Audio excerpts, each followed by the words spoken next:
Hello everyone, good morning to all of you. मैं अरुण कुमार गिरी आप सभी को एडुटेक विराट में हार्दिक स्वागत करता हूं।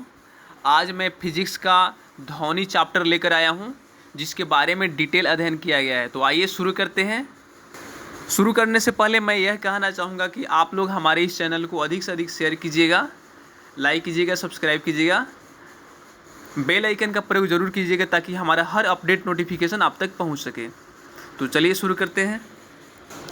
देखिए, ध्वनि के बारे में हम जानेंगे।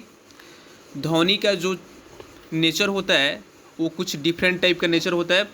हमने इसके पहले प्रकाश के बारे में पढ़ा, तो प्रकाश की उसके बाद ये ध्वनि चैप्टर है। तो ध्वनि और प्रकाश के बीच में एक उल्टा रिलेशन होता है। ध्वनि का एक नेचर ही होता है कि किसी भी पदार्थ का जितना ज़्यादा डेंसिटी होगा उसमें उसका स्पीड उतना ज़्यादा होगा, ठीक है, और जितना कम डेंसिटी होगा उतना उसका स्पीड कम होगा। लेकिन लाइट में क्या था कि डेंसिटी बढ़ेगा तो स्पीड ऑफ लाइट घटेगा, और इसमें क्या है कि डेंसिटी बढ़ेगा तो स्पीड ऑफ साउंड बढ़ेगा। ध्वनि के अगर साउंड के बारे में अगर बताया जाए तो सबसे कम चाल ध्वनि का गैस में होता है, उससे ज़्यादा चाल जल में होता है, और उससे भी ज़्यादा चाल क्या होता है, ठोस में होता है। यानी गैस में एक सबसे कम, लिक्विड में यानी द्रव में उससे ज़्यादा, और ठोस में सबसे ज़्यादा होता है, ठीक है। यहाँ पे दिया हुआ है कुछ माध्यम दिया हुआ है, जैसे जल, इस्पात और नाइट्रोजन। ये तीनों माध्यम में हमें ये देखना है कि सबसे ज़्यादा, सबसे कम और बीच वाला ध्वनि का चाल किस में होगा, ठीक है। तो यहाँ देखेंगे जल दिया हुआ है, इस्पात दिया हुआ है और नाइट्रोजन दिया हुआ है। तो हम जानते हैं कि इन तीनों में सबसे ज़्यादा डेंसिटी इस्पात का है। तो इस्पात का आपको क्या होगा, इस्पात में ध्वनि का चाल सबसे ज़्यादा होगा। इसमें ये पूछा गया है कि जितना भी मीडियम दिया हुआ है सबके चाल को आरोही क्रम में सजाना है। तो आरोही क्रम का मतलब क्या होता है, आरोही क्रम का मतलब होता है कि बढ़ते हुए क्रम, यानी छोटा से बड़ा की तरफ, कम से अधिक की तरफ, ठीक है। तो ये आरोही क्रम का है। तो इसमें हम देखेंगे कि सबसे कम किस में होता है, तो सबसे कम नाइट्रोजन में होता है। ऑप्शन के हिसाब से सबसे कम नाइट्रोजन में होगा क्योंकि नाइट्रोजन गैस है। उससे ज़्यादा इसमें किस में होगा, उससे ज़्यादा हमारा जल में होगा क्योंकि ये द्रव है। और सबसे ज़्यादा हमारा क्या होगा, इस्पात में होगा। इस्पात हमारा ठोस है। तो इस प्रकार हमारा आंसर क्या होगा, हमारा आंसर होगा सबसे पहले क्या होगा, तो नाइट्रोजन, उसके बाद जल, उसके बाद इस्पात, यानी 3, 1, 2, ये हमारा इस तरह का आंसर होगा इसका, ठीक है। उसके बाद दिया हुआ है ध्वनि का वेग अधिकतम होता है। तो ध्वनि का वेग अधिकतम किस में होता है, तो धातु में होता है, ठीक है। उसके बाद है, यदि यहाँ पे कुछ दिया हुआ है कि velocity of sound in air, velocity of sound in water and velocity of sound in solid, यानी ठोस, द्रव, गैस में जो है साउंड का वेलोसिटी दिया हुआ है, यानी वायु, जल तथा इस्पात में ध्वनि की गति हो तो इसको सजाना है। कैसे सजाना है, तो हम जानेंगे कि सबसे कम किस में होगा, तो एयर में होगा, यानी वायु में होगा। उससे ज़्यादा किस में होगा, तो जल में होगा। और उससे ज़्यादा किस में होगा, तो आपका ठोस में होगा। ठोस क्या है हमारा, इस्पात है। इस प्रकार से इसको जो है एग्ज़ाम में बढ़ते हुए क्रम, घटते हुए क्रम, इस तरीक़ा से पूछता है। तो इसको हमको अरेंज करना होता है। ऑप्शन में अलग अलग ऑप्शन दे देता है, तो उसको हम लोग सबसे पहले ध्वनि का एक नेचर पता होना चाहिए, उसके स्पीड पता होना चाहिए कि स्पीड किस में ज़्यादा होता है, किस में कम होता है। तो इस सेंस को अप्लाई करते हुए हम क्या करते हैं, आप सही आंसर को लगाते हैं, ठीक है। तो आगे बढ़ेंगे। चलिए, दिया हुआ है निम्नलिखित कथनों पर विचार कीजिए। निम्नलिखित कथनों पर विचार कीजिए। पहला कथन है कि विस्तृत रूप से प्रयुक्त संगीतिक स्वरग्राम, जिसे द्विटोनी स्वरग्राम कहते हैं, 7 आवृत्तियों वाला होता है, ठीक है। फिर से रिपीट करेंगे। विस्तृत रूप से प्रयुक्त संगीतिक स्वरग्राम जो है, जिसे द्विटोनी स्वरग्राम कहते हैं, वो 7 आवृत्तियों वाला होता है। 2 में दिया हुआ है स्वर सा की आवृत्ति 256 हर्ट्ज की होती है और स्वर नी की आवृत्ति 512 हर्ट्ज की होती है। उपयुक्त कथनों में से सही कथन है। तो उपयुक्त ये दोनों कथन में हमारा 1 नंबर कथन सही है, क्योंकि विस्तृत रूप से प्रयुक्त संगीतिक स्वरग्राम जिसे द्विटोनी स्वरग्राम कहते हैं वो 7 आवृत्ति वाला होता है। लेकिन नीचे दिया गया जो है वो हमारा क्या है, नीचे वाला कथन गलत है, ऊपर वाला कथन हमारा सही है, यानी कथन 1 सही है। ठीक है, उसके बाद दिया हुआ है कि इंफ्रारेड एक्सरे दृष्टिगोचर प्रकाश तथा रेडियो तरंग में से तरंग लंबाई सबसे अधिक होगी।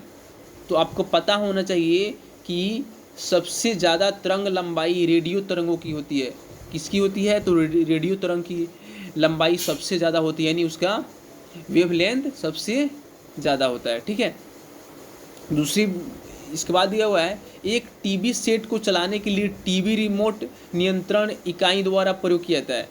तो यानी जो टीवी चलता है, टीवी हम रिमोट से कंट्रोल जो करते हैं, हम फिगर को भगाते हैं, बढ़ाते हैं, साउंड को घटाते हैं, बढ़ाते हैं, चैनल को चेंज करते हैं, ये सब किस पर आधारित है? ये सब क्या है? रेडियो तरंग पर आधारित है। इसके बाद दिया हुआ है टेलीविज़न के दूरस्थ नियंत्रण के लिए जिस विद्युत चुम्बकीय विकिरण का उपयोग किया जाता है वह विकिरण का नाम क्या है? तो टेलीविज़न के दूरस्थ नियंत्रण के लिए जो है ना अवरक्त विकिरण का प्रयोग किया जाता है। यानी ज़्यादा से ज़्यादा अगर कोई डिस्टेंस है, ज़्यादा से ज़्यादा दूरी है, तो उसके लिए अवरक्त विकिरण का हम लोग प्रयोग करते हैं उसके नियंत्रण के लिए, याद रखेंगे।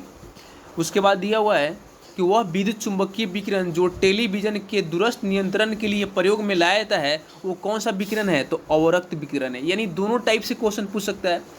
पहले ऐसा भी पूछ सकता है कि टेलीविज़न के दूरस्थ नियंत्रण के लिए जिस विद्युत चुम्बकीय विकिरण का प्रयोग किया जाता है वो कौन सा है? तो अवरक्त विकिरण हो जाएगा। या ऐसा भी पूछ सकता है कि विद्युत चुम्बकीय विकिरण जो टेलीविज़न के दूरस्थ नियंत्रण के लिए प्रयोग में लाया जाता है वो कौन सा है? तो अवरक्त विकिरण है। ठीक है, हमेशा याद रखेंगे इसे।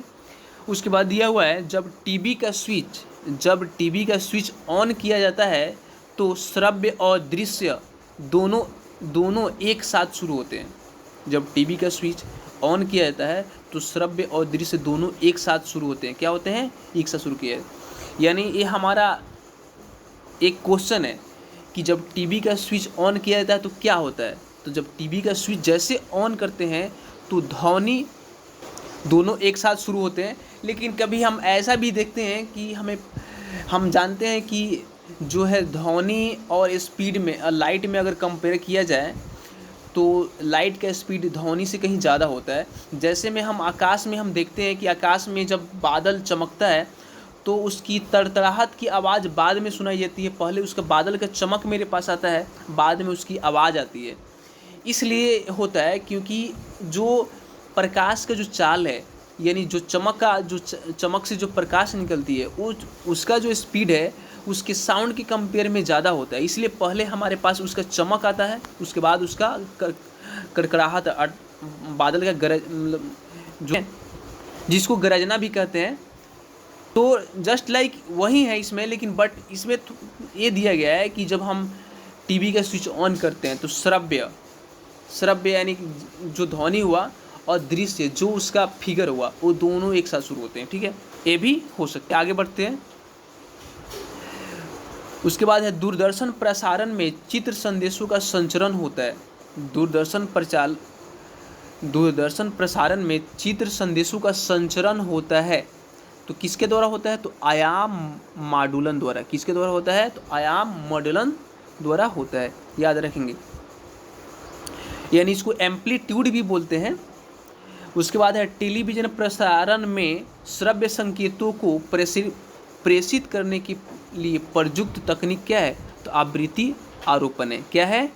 आवृत्ति आरोपण है, याद रखेंगे। टेलीविज़न जो प्रसारण है में जो श्रव्य संकेत को अगर प्रेषित किया जाता है तो उसका तकनीक है आवृत्ति आरोपण है। ठीक है, उसके बाद दिया हुआ है एक रेडियो स्टेशन से 30 मीटर बैंड पर प्रसारण प्राप्त होता है।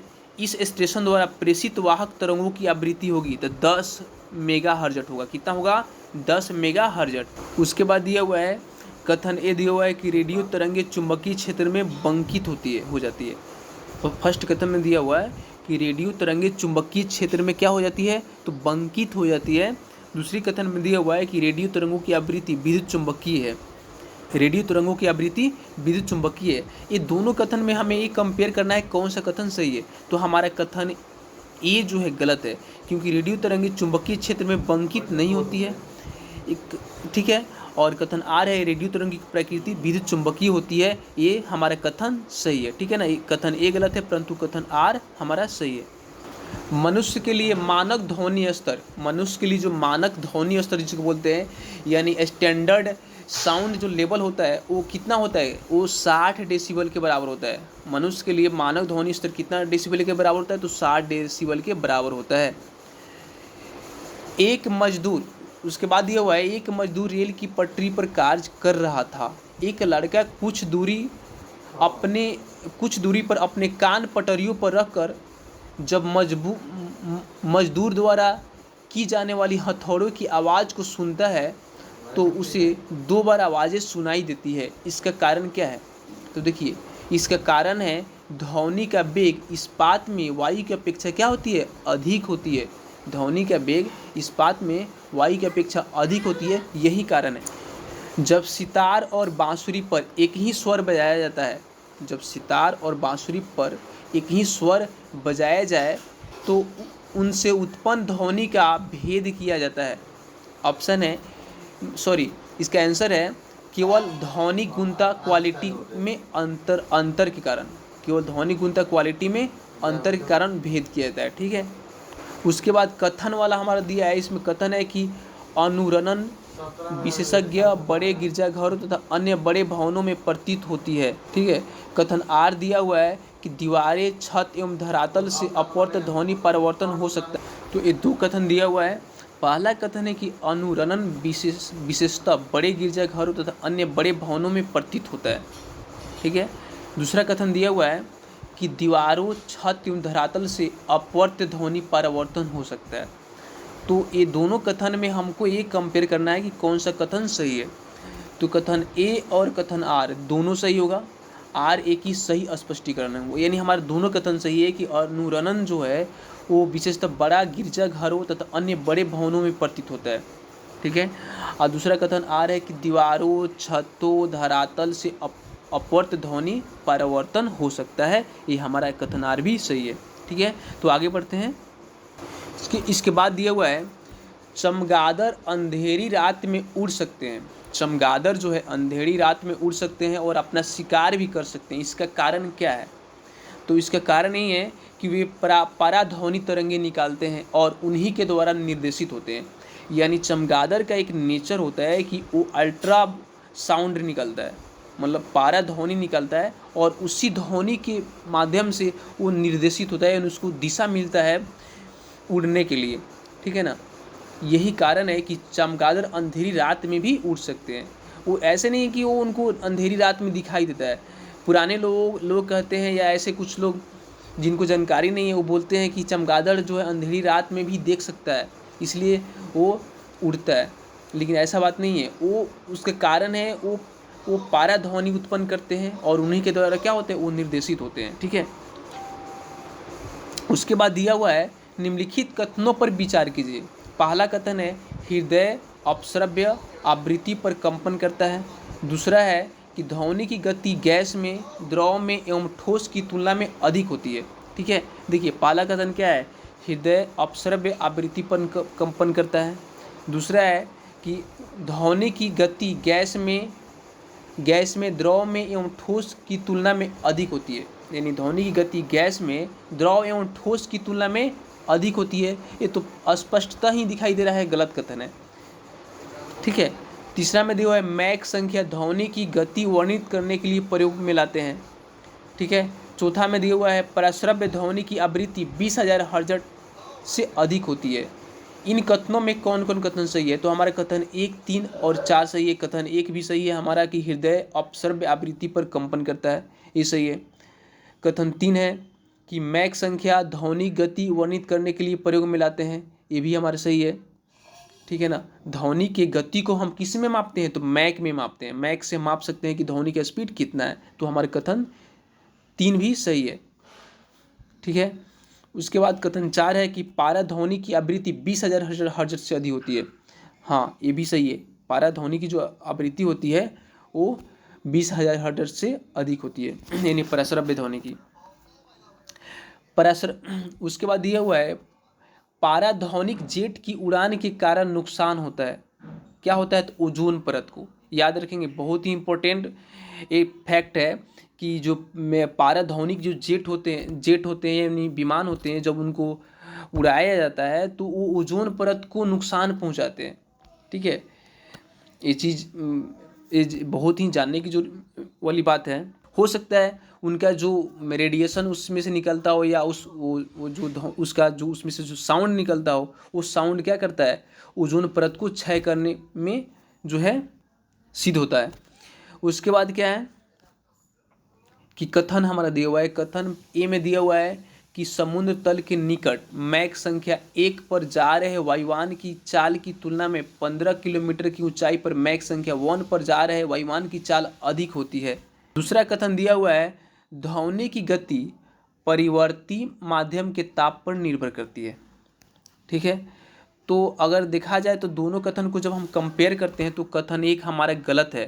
ठीक है, ये हमारा गलत कथन है, कथन आर सही है, क्योंकि ध्वनि की जो गति होती है वो परिवर्ती माध्यम के ताप पर निर्भर करती है। किस पर निर्भर करती है? तो परिवर्ती माध्यम के ताप पर निर्भर करती है। उसके बाद है डेसिबल। उसके बाद जो है डेसिबल प्रयोग में लाया जाता है। डेसिबल प्रयोग में लाया जाता है तो क्या है? तो वातावरण में ध्वनि की तीव्रता के स्तर को मापने के लिए। डेसिबल किस लिए प्रयोग में लाया जाता है? तो वातावरण में यानी हमारे इन्वायरमेंट में ध्वनि का जो स्पीड है, कितना तीव्रता है, उसके स्तर को मापने के लिए डेसिबल का प्रयोग करते हैं। ठीक है ना, ध्वनि की तीव्रता को किससे मापते हैं? तो डेसिबल से मापते हैं कि ध्वनि कितना तीखा है। ठीक है, उसके बाद है कि जब दो लोग आपस में बात करते हैं तब जो ध्वनि उत्पन्न होती है वह कितना डेसिबल में होता है? जैसे दो कमल लोग जो हो गए आपस में बात कर रहे हैं तो उनकी जो ध्वनि निकलती है वो अप्रॉक्सीमेटली 30 डेसिबल होती है, 30 डेसिबल के बराबर होती है लगभग। उसके बाद दिया हुआ है कि 100 डेसिबल का रॉ यानी नॉइज जिसको बोलते हैं, रॉ नॉइज यानी शोरगुल। ठीक है ना, 100 डेसिबल का जो शोरगुल का प्रबलता स्तर संगत होगा तो क्या होगा? इसका आंसर होगा यंत्र कारखाने के शोर से, यंत्र कारखाने के शोर से होगा। ठीक है, उसके बाद दिया हुआ है विश्व स्वास्थ्य संगठन के अनुसार एक नगर के लिए सुरक्षित ध्वनि प्रदूषण स्तर है, यानी वर्ल्ड हेल्थ ऑर्गेनाइजेशन जो है वो उन्होंने एक प्रकार का डाटा निकाला है, उन्होंने एक प्रकार का अंदाज़ा लगाया है कि अगर एक नगर को सुरक्षित रहना है तो ठीक है ना, तो कम से कम उनको 45 डेसिबल ध्वनि स्तर होना चाहिए। यानी विश्व स्वास्थ्य संगठन के अनुसार एक नगर के सुरक्षित ध्वनि प्रदूषण स्तर 45 डेसिबल होता है। मनुष्य के लिए शोर की सह सीमा करीब करीब होती है। मनुष्य के लिए जो शोर यानी शोर जिसको शोरगुल बोलते हैं, उनकी सह सीमा करीब होती है तो 85 डेसिबल। ठीक है ना, 85 डेसिबल जो होती है वो शोर की सह सीमा होती है, यानी शोरगुल यानी हल्ला जिसको बोलते हैं, जिसको नॉइज बोलते हैं, उसको करीब 85 डेसिबल होता है। चलिए आगे दिया हुआ है कि परश्रव्य तरंगों के बारे में निम्नांकित कथनों पर विचार कीजिए। परश्रव्य तरंगों के बारे में निम्नांकित कथन पर विचार कीजिए।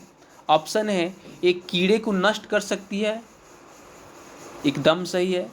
एक कपड़े को धूल हटाकर उन्हें साफ कर सकती है, ये भी सही है।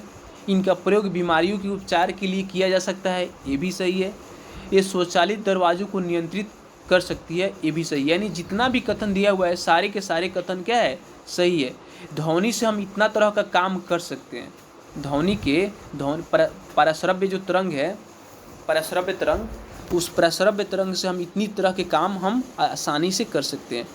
उसके बाद दिया हुआ है कि परश्रव्य वे ध्वनियाँ हैं जिनकी आवृत्ति होती है। अब तो इसका राइट आंसर होगा 20,000 हर्ट्ज से अधिक। यानी वैसे ध्वनि को हम परश्रव्य ध्वनि कहते हैं जिनकी आवृत्ति 20,000 हर्ट्ज से अधिक होती है, उसे उस आवृत्ति को हम क्या कहते हैं? परश्रव्य ध्वनि आवृत्ति कहते हैं। ठीक है, उसके बाद दिया हुआ है एक जैव पद्धति जिसमें परश्रव्य ध्वनि का उपयोग किया जाता है, वो क्या है? सोनोग्राफी है। याद रखेंगे, यानी एक ऐसा जैव बायो सिस्टम है जिसमें प्रस्रव्य ध्वनि का प्रयोग किया जाता है। वो क्या है? तो वो सोनोग्राफी है। इसके बाद दिया हुआ है कि लगभग 20 डिग्री सेल्सियस के तापक्रम पर ध्वनि की गति अधिकतम रहेगी। ठीक है ना? किस में रहेगी? तो लोहे में होती है। यानी लगभग 20 डिग्री सेल्सियस के तापक्रम पर ध्वनि की गति क्या होती है? अधिकतम लोहे में रहेगी। उसके बाद दिया हुआ है ध्वनि तरंगे। ध्वनि तरंग क्या है? ठोस तथा गैस दोनों माध्यमों में चल सकती है। ध्वनि तरंगे ठोस तथा गैस दोनों माध्यमों में क्या हो सकती है? तो चल सकती है। ध्वनि आर पार नहीं जा सकती है। क्या? तो निर्वात में। ध्वनि जो है आर पार नहीं जा सकती है निर्वात में, क्योंकि हमें पता है कि ध्वनि को संचरण के लिए, ध्वनि के गमन के लिए किसी माध्यम की जरूरत होती है। तो निर्वात में तो कोई माध्यम होता नहीं है, वो तो वैक्यूम है। यहाँ तक उसमें एयर भी नहीं होता है कि कुछ उसको माध्यम मिले, इसलिए उस ध्वनि उस निर्वात में आर पार नहीं हो सकती है। ठीक है। उसके बाद है कि म्यूजिकल कंसर्ट के लिए हॉल की दीवारों को क्या किया जाता है? क्या किया जाना चाहिए? यानी म्यूजिकल कंसर्ट के लिए हॉल की दीवारों को क्या किया जाना चाहिए? तो ध्वनि का अवशोषण करना चाहिए। ध्वनि क्या होना चाहिए? अवशोषण होना चाहिए। यानी जहाँ पे म्यूजिकल रूम होता है, जहाँ पे आवाज़ का रिकॉर्डिंग होता है, स्टूडियो होता है, वहाँ पे क्या होता है? एक ऐसे दीवार को एक ऐसे तरीक़ा से उस पर परत लगाया जाता है जो साउंड जब फेंकता है बाहर तो क्या होता है? वो उसको ऑब्जर्व कर लेता है। क्योंकि अगर उस तरह का दीवार को सजाया नहीं जाए, उस तरह का उस पर कुछ परत नहीं लगाया जाएगा, तो ध्वनि क्या होगा? ध्वनि दीवार से टकराएगा और वो ध्वनि का रिपीटेशन होगा और वही ध्वनि फिर स्टूडियो में अंदर जाएगा। वो जो जहाँ रिकॉर्डिंग हम कर रहे हैं उसके अंदर में फिर वो रिपीट होगा। तो इससे क्या होगा कि म्यूजिक वाले लोग या कोई भी गाना हुआ या कोई भी चीज़ अगर रिकॉर्ड करते हैं तो उसमें डबल आवाज़ सुनाई देगा, अपना ही आवाज़ डबल सुनाई देगा। इसलिए क्या होता है कि म्यूजिकल कंसर्ट के लिए हॉल का जो दीवार होना चाहिए वो क्या होना चाहिए? ध्वनि का अधिक अवशोषक होना चाहिए, यानी जिस ध्वनि को अवशोषण कर सके। ठीक है। तो आगे बढ़ते हैं। स्पष्ट रूप से प्रतिध्वनि सुनने के लिए परावर्तित सतह और सुनने वाले के मध्य कम से कम दूरी होना चाहिए। तो क्या होना चाहिए? स्पष्ट यानी प्रतिध्वनि सुनने के लिए परावर्तित सतह और श्रोता के बीच का जो डिस्टेंस होना चाहिए वो कम से कम 16.5 मीटर होना चाहिए, तभी हम प्रतिध्वनि को सुन सकते हैं। ठीक है। उसके बाद ये हुआ है ध्वनि का वायु में वेग अनुमानतः कितना होता है? यानी ध्वनि का वायु में वेग अनुमानतः 330 मीटर पर सेकेंड होता है। किसी बुक में 332 मीटर पर सेकेंड दिया होता है। ठीक है ना? तो हमारा दोनों सही है, दोनों लगभग मान बराबर है। ठीक है। फिर आगे बढ़ेंगे। चंद्रमा के धरातल पर दो व्यक्ति एक दूसरे की बात सुन सकते हैं, क्योंकि चंद्रमा पर वायुमंडल नहीं होता है। एकदम सही है, चंद्रमा पर वायुमंडल नहीं होता है, इसलिए दो व्यक्ति एक दूसरे की बात क्या आसानी से सुन सकते हैं। एक अंतरिक्ष यात्री अपने सहपाठी को चंद्रमा की सतह पर सुन नहीं सकता, क्योंकि ध्वनि प्रसारित करने की माध्यम नहीं है। देखिए, अंतरिक्ष में हम जब जाते हैं तो क्या होता है? वहाँ हवा नहीं होती है, ना वहाँ पे कोई माध्यम नहीं होता है। वहाँ पे एक होता है ना कि माध्यम उसको मिलना चाहिए, तो वहाँ पे कोई माध्यम नहीं मिलता है जिससे ध्वनि का संचरण हो। ध्वनि के संचरण के लिए माध्यम होगा तब तो वो आवाज़ सुन सकते हैं। इसलिए अंतरिक्ष यात्री को अंतरिक्ष में अगर दो व्यक्ति एक पास बात कर रहा है तो एक दूसरे की आवाज़ को वो नहीं सुन सकता है, क्योंकि वैक्यूम होता है ना। ठीक है। तो ठीक है, आगे बढ़ते हैं। निम्नलिखित कथन पर विचार कीजिए। यहाँ पे कथन दिया हुआ है, लिखा हुआ है कि कम लंबाई की बांसुरी से निम्न आवृत्ति की तरंगें उत्पन्न होती है। ठीक है। दूसरा कथन दिया हुआ है कि ध्वनि शैलों में केवल अनुदैर्ध्य प्रत्यास्थ तरंगों के रूप में प्रगामी होती है। तो उपयुक्त कथनों में से कौन से कथन सही है? तो हमारा कथन 2 सही है, कथन 1 गलत है। हमारा कथन 2 सही है, क्योंकि ध्वनि जो है शैल में से केवल अनुदैर्ध्य प्रत्यास्थ तरंगों के रूप में प्रगामी होती है। ठीक है। तो चलिए आगे नेक्स्ट पेज पे चलते हैं। तो आज का जो हमारा ध्वनिक जो चैप्टर हुआ, ध्वनि के बारे में हमने जो एग्ज़ाम की दृष्टि से जो काफ़ी इम्पोर्टेंट था, जो एग्ज़ाम में ज़्यादा करके क्वेश्चन आता है, उसके बारे में हम लोगों ने अच्छा से पढ़ा और उससे कोई कुछ खास डीप तरीक़ा से क्वेश्चन नहीं आते हैं। कथन हुआ, कथन वाले हुआ, चाहे वन लीनियर हुआ, ठीक है ना, उस सब में लगभग उसी तरीक़ा से भारी से भारी एग्ज़ाम में भी इसी तरीक़ा का क्वेश्चन पूछा जाता है। तो हमने उस हर टाइप को हमने पढ़ लिया, अध्ययन कर लिया। तो इतना ही पर जो है मैं इस ध्वनि चैप्टर को समाप्त करते हैं। जय हिंद, जय भारत।